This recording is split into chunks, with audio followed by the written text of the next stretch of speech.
This video has been sponsored by Dragon Ball Fever. More about it later down the video. In the last part, Goku and Bulma lie their way out to train together and Chi-Chi bites it. At Kame House, Raditz arrives and gets beaten up before confessing that he really didn't want to do what he did and warns him about Nappa and Vegeta. Considered dead, the two Saiyans depart towards Earth, while the trio on Earth train for them. In this part, we finish the Saiyan saga and transition to Namek saga. So let's continue. In the time chamber, Bulma is not used to the gravity, while Raditz stands there with zero effort. Raditz notices Bulma's struggle and helps her along to train up for the gravity first before they get to training for the Saiyans. Meanwhile, Goku is on the other world and is told to travel up Snake Way, which is 1,000,000 kilometers in length. Goku takes that challenge and begins the journey. That journey goes exactly as in canon, and the only difference is that he gets to King Kai in 4 months instead of 9. So he gets there quicker, meaning more time to train. Vegeta tells Nappa that Raditz probably died trying to get to Kakarot and that Saiyan woman, so they decide to go to Earth only because there's a Saiyan female there, which will allow them to go and remake the Saiyan race from the ground up right there on Earth, as well as cleanse the planet of the Earthlings and anybody standing in their way.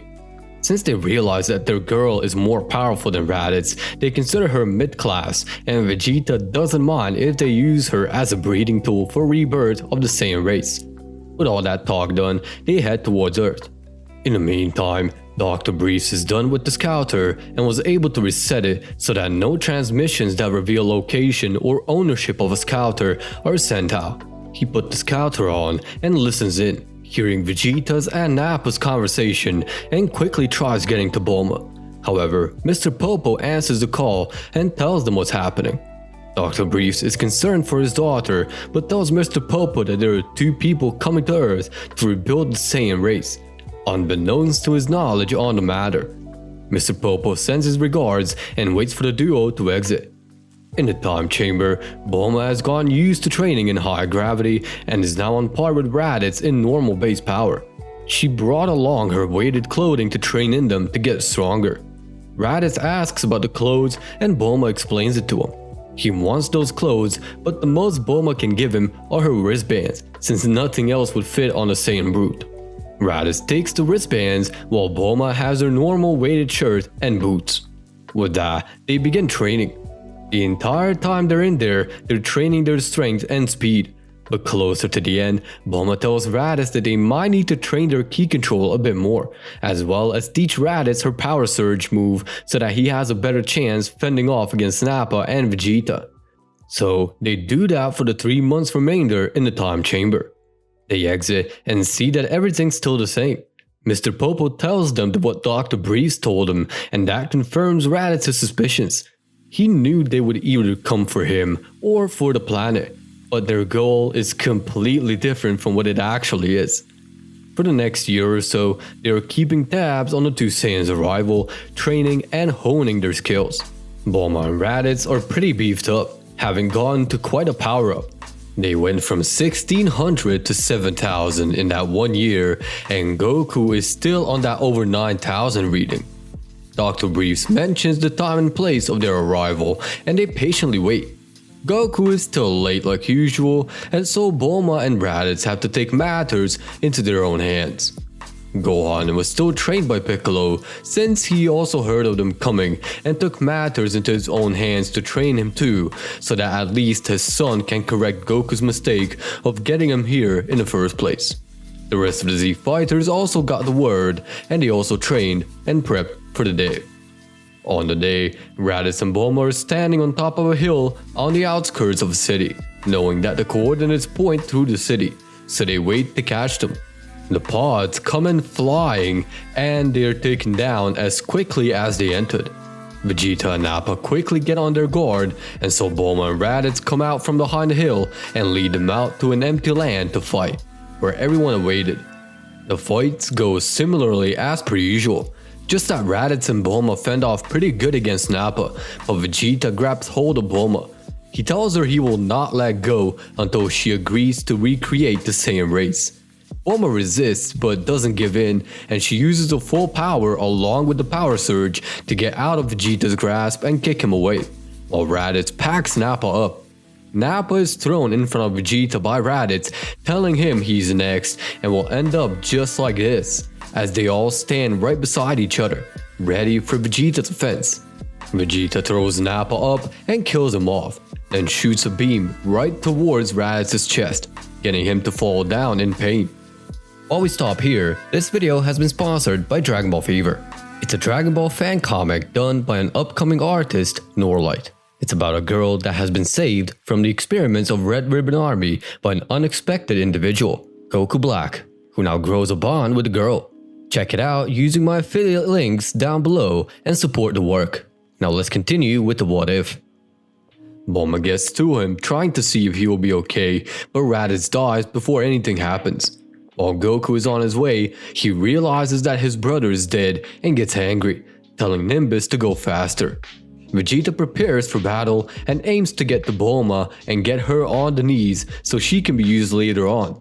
Bulma tries her best with power surges, but then Goku comes in clutch with his Kaioken and kicks Vegeta before he even makes his move to finish Bulma off.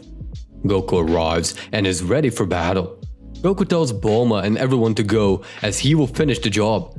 Everyone leaves, but Bulma has a grudge on Vegeta, so she stays against Goku's wishes. Vegeta meets Goku for the first time and mentions how he seems a lot more powerful than the rest of them and how this will be an interesting battle to say the least. He also says that he will come out victorious and all Saiyans will have to succumb to his will as the Prince of all Saiyans. Bulma smirks, saying that he's not her prince and will never be, and lets Goku fight it out against Vegeta, while she sits down and watches on to the fight. She takes Goku's training efforts into appreciation and comments how he learned quite the technique and that it's a lot more reliable than her power surges, having faith that Goku will win the fight. The fight goes pretty much the same as in canon, but as we creep closer to the end of the fight, Goku is worn down from fighting Vegeta, so Bulma steps in, knowing that Vegeta is weakened after the wave clash.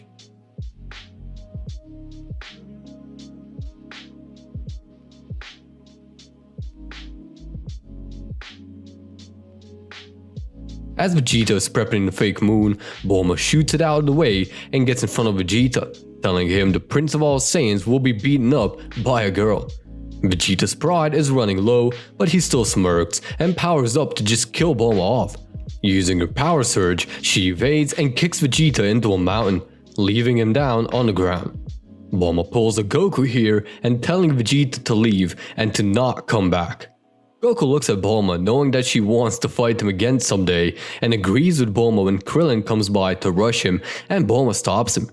Goku tells Krillin to let Vegeta live, and with Bulma chiming in that he may be telling the truth about everything. And even though he's done bad, he's still one of them. Goku's eyes go wide while she low-key calls herself a Saiyan, smiling at that. Vegeta calls his pod up and it somehow comes by even though it was damaged, and Vegeta sets coordinates to the closest Frieza planet. He leaves the planet and Earth is safe.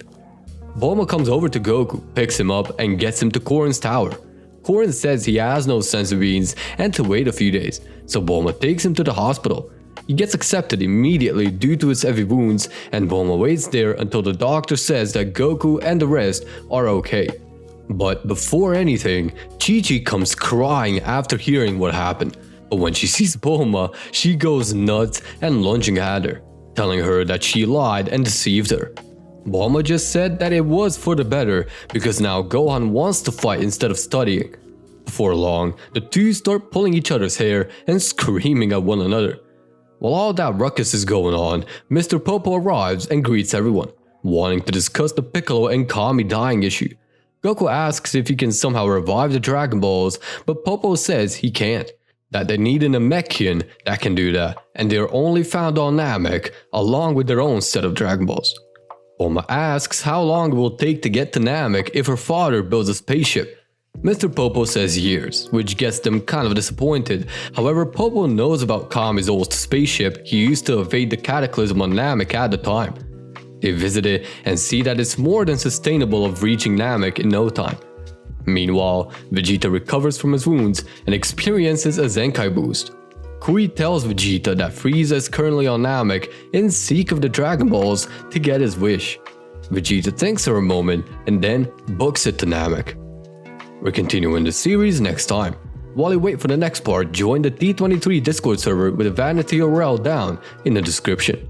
Thank you for watching, and with that, peace out.